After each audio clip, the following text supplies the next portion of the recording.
Curso para auxiliar o exercício de concentração.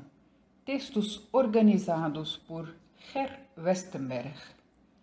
Foi traduzido e revisado de acordo com os originais fornecidos e autorizados pelo próprio autor da Rosicrucian Fellowship Center de Amsterdã, Holanda, nos idos de 1920, coletado por Herr Westenberg. Pelos irmãos e irmãs da Fraternidade Rosa Cruz, do Centro Rosa Cruz de Campinas, São Paulo, Brasil. Prefácio. A concentração consiste em focar o pensamento num só objeto. É o meio pelo qual construímos uma imagem clara, objetiva e vivente da forma acerca da qual desejamos adquirir conhecimento. Concentração é uma palavra que confunde a muitos e que só tem significado para poucos. Por isso, tentaremos esclarecer o seu significado. O dicionário dá várias definições, todas aplicáveis à nossa ideia. Uma delas é fazer convergir para um centro. Outra definição, esta aplicável à química, é reduzir à máxima pureza e intensidade, removendo os constituintes sem valor.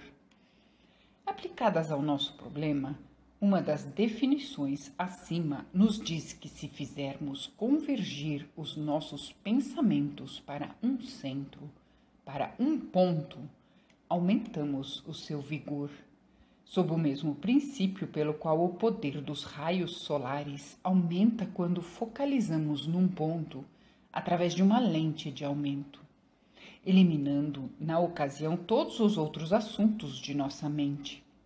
A força total do nosso pensamento fica disponível para ser usada em atingir o objetivo ou para resolver o problema sobre o qual nos concentramos. Podemos, pois, ficar tão absorvidos em nosso tema que, se um canhão fosse disparado acima de nossa cabeça, não o ouviríamos. Há pessoas que ficam tão perdidas na leitura de um livro que se esquecem de tudo mais.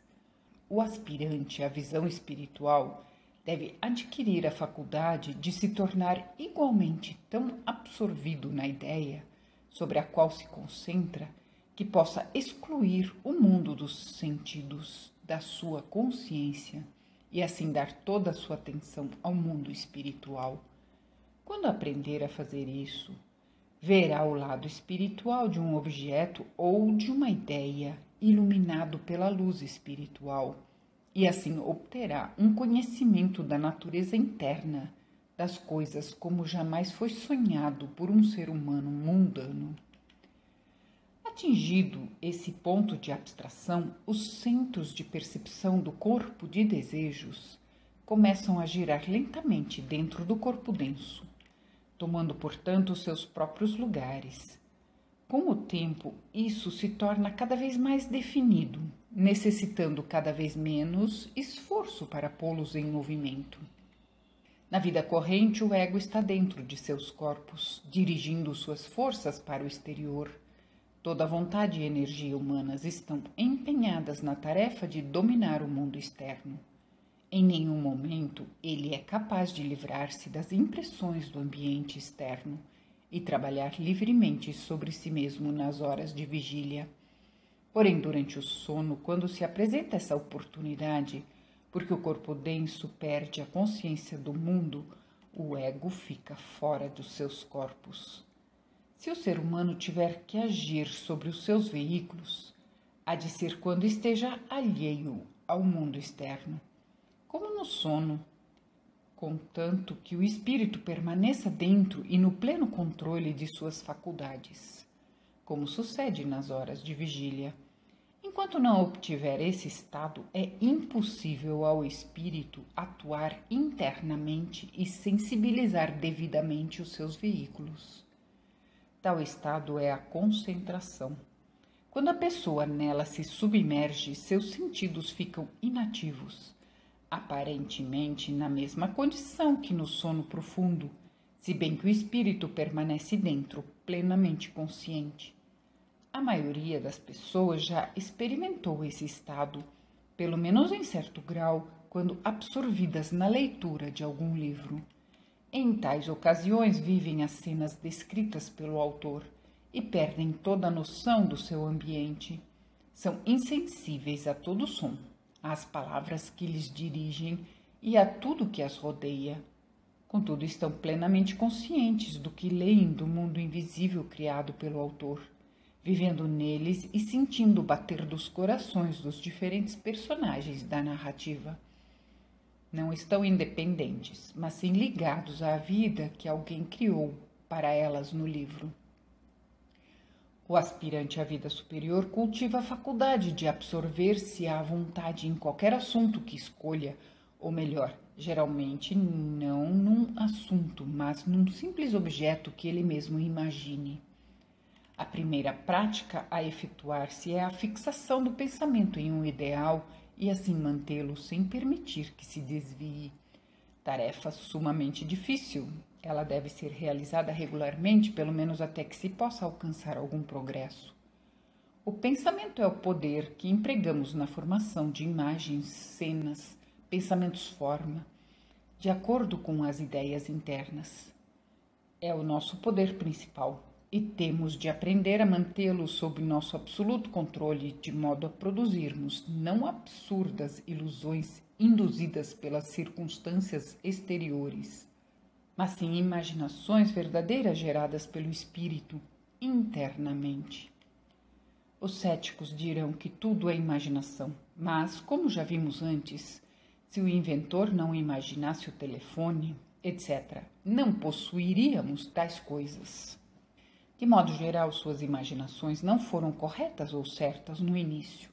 Se o tivessem sido, os inventos teriam funcionado com todo o êxito desde o princípio, sem aqueles muitos fracassos e experiências aparentemente inúteis, que quase sempre precedem o aparecimento de um instrumento ou máquina utilitária e prática.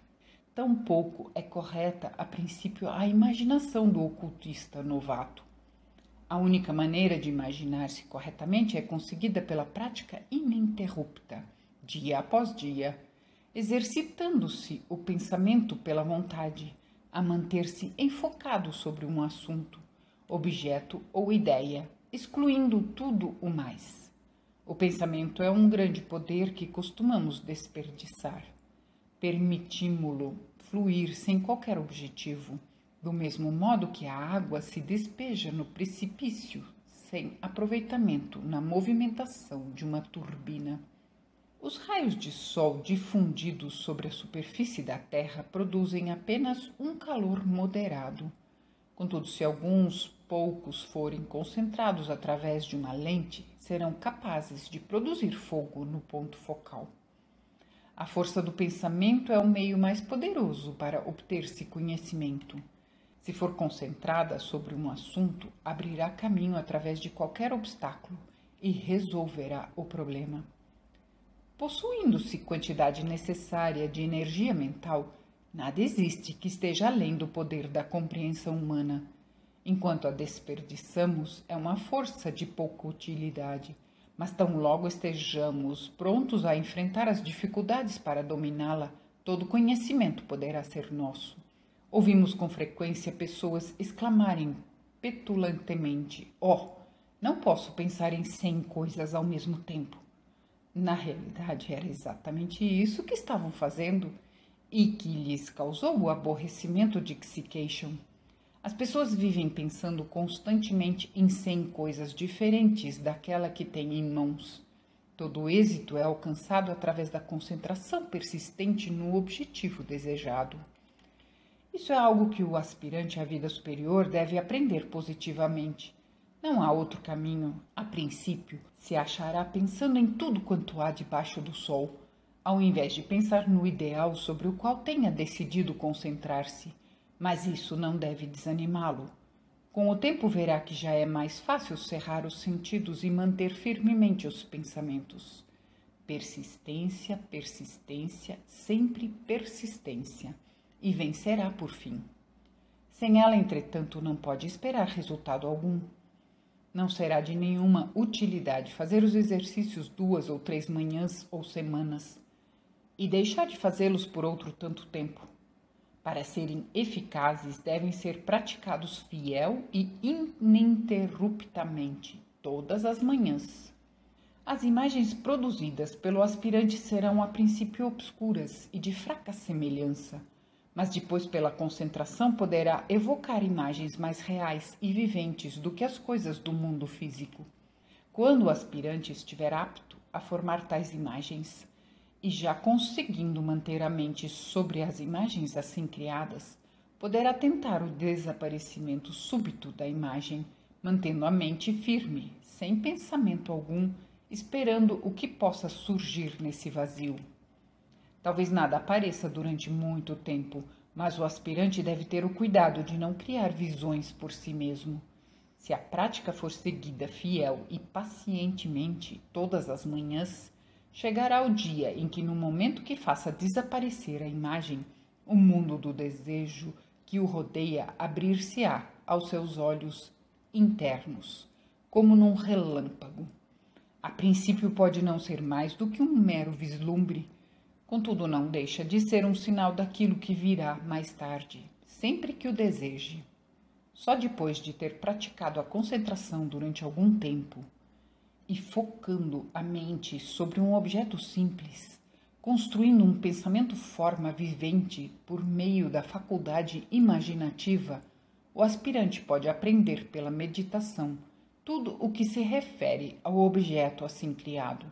Se assim não o fizer, será infrutífero tentar executar o exercício de meditação.